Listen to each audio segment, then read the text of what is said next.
এই না ভাই, আমি কত করে আছে সিঙ্গারা খাবো না ভাই, চলো সিঙ্গারা খাবো।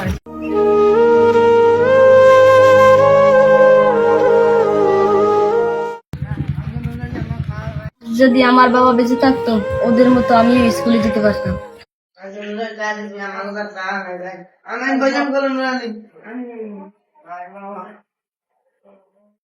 না আর কাক খাবো না, আমিও কাকার দোকান থেকে সিঙ্গারা খাবো। ভাই আমাদের 3 প্লেট সিঙ্গারা দেন। তুমি সিঙ্গারা লাগবে?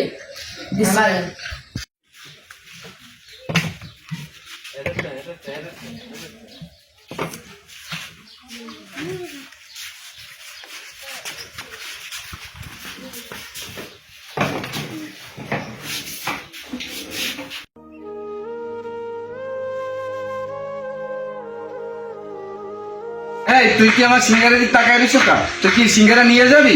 হ্যাঁ ওরা সিঙ্গারা খায়, আমরা যদি সিঙ্গারা দেবা আমি খাই নি। এই সিঙ্গারা কি তোর লাগে বানাই রাখছি? সিঙ্গারা কি মাগনা আইছে? হ্যাঁ না না কাকা, আমি আপনার সিঙ্গারা নেবো না। এই যা যা এখান থেকে চলে যা। আর আমি সিঙ্গারা নেবই নেবো। সিঙ্গারা দে যা।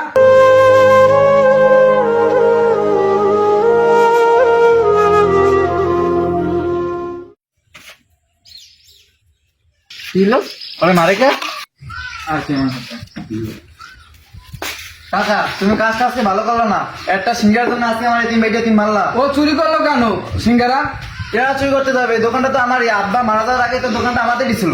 এখন আমার দোকান, এখন তোমরা যাও যাও এখান থেকে যাও। ভাই এতক্ষণ খেয়াল করলাম আপনারা একটা ব্যাপার নিয়ে ঝগড়া করতেছেন। আপনি যে একটা সিঙ্গারার জন্য ছেলেটাকে মারলেন, এটা ঠিক করলেন? আমি ঠিকই করছি। ভাই আপনি ঠিক কাজ করেন নাই। কেন ঠিক কাজ করি নাই? ঠিক করেন নাই। আল্লাহ কোরআনে বলছে কি জানেন? আল্লাহ কি বলছে?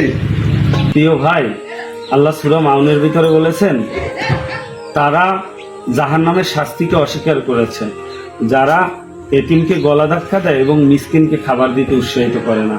আর আপনি তো আপনার এতিম ভাইপোদেরকে ঠকাচ্ছেন। প্রিয় ভাই, দয়া করে ভালো হয়ে যান, আল্লাহ দেখবেন আপনার জীবন বদলে দিবেন। হে আল্লাহ, আমি এতিমদের উপরে জুলুম করেছি, আল্লাহ তুমি আমাকে ক্ষমা করে দাও, তোরা মাফ করে দিস। দেখবো আমরা আমাদের